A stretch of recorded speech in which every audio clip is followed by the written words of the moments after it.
Bonjour à tous et bienvenue dans ce premier épisode de Focus, une nouvelle émission dans laquelle on tâchera de répondre à des questions qu'on se pose tous en y répondant de la manière la plus simple possible. Et dans cette vidéo, on va aborder un sujet d'actualité puisque, comme vous l'avez sans doute vu, il y a un mouvement social qui est en train de se préparer autour de la loi El Khomri.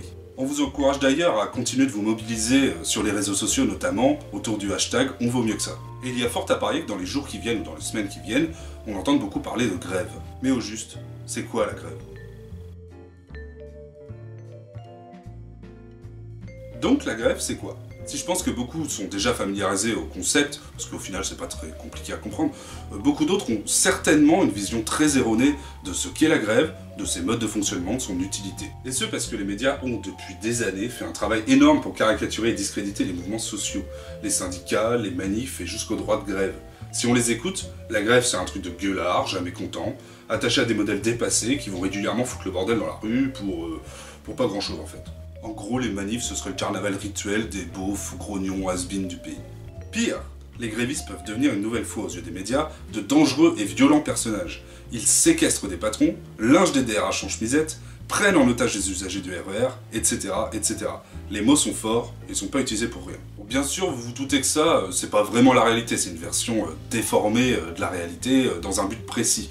C'est un peu gros comme ficelle, mais à force de le répéter sans arrêt, ça commence à passer un peu partout. Donc la grève, c'est pas dur à comprendre, hein. C'est quand les mecs arrêtent de bosser pour exercer une pression sur leur patron, leur entreprise ou sur le gouvernement. En gros, par exemple, un patron prend une décision que ses salariés estiment injuste ou contraire à leurs intérêts. Ils se foutent en grève. Pas parce que c'est des feignasses ou parce qu'ils boudent, hein, mais parce que c'est leur seul moyen d'exercer un rapport de force. Et ça, c'est pas dur à comprendre non plus. Dans une entreprise, qui crée les richesses? Bah, les salariés, par leur boulot. On vous donne d'ailleurs rendez-vous dans une prochaine émission pour parler de ce sujet-là plus en détail. Donc en arrêtant de travailler, les salariés empêchent l'entreprise d'honorer ses commandes, de produire, de vendre, de dégager du profit. Et par le même mécanisme, ils empêchent leur patron de se faire du pognon. Pendant une grève, les salariés ne sont pas payés. Et j'insiste bien là-dessus, parce que si on a une grève, vous verrez circuler des conneries sur internet qui vous racontent, histoire de diviser les gens, que les fonctionnaires, eux, sont payés quand ils font grève, ou les syndicalistes, ou je sais pas quoi encore. Donc non, quand on fait grève, on n'est pas payé, point barre. Dans une grève, un rapport de force s'engage donc entre les salariés et leur patron.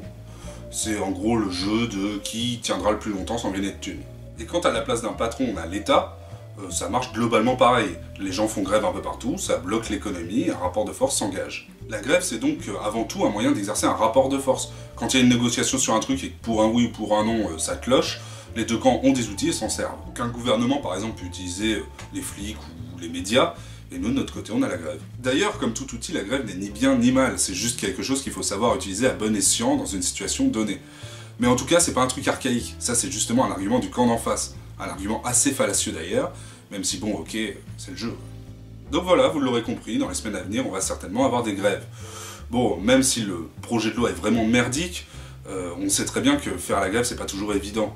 Déjà, on perd son salaire, et puis il y a plein de petites entreprises où c'est pas facile de la faire sans se mettre en danger. C'est pour ça que je veux pas vous dire faites la grève, chacun fait comme il veut et comme il peut surtout.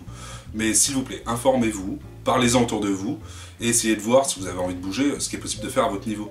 Et si vous pensez que c'est grave ce qui se passe, que c'est important de se bouger, allez aux manifs. Il y en a une le 9 mars, c'est bien d'y aller parce que ça permet de rencontrer plein de gens, de causer, de débattre et au moins de faire quelque chose tous ensemble. Et ça sert pas juste à marcher dans la rue. D'une certaine manière, c'est là que la foule se transforme en peuple.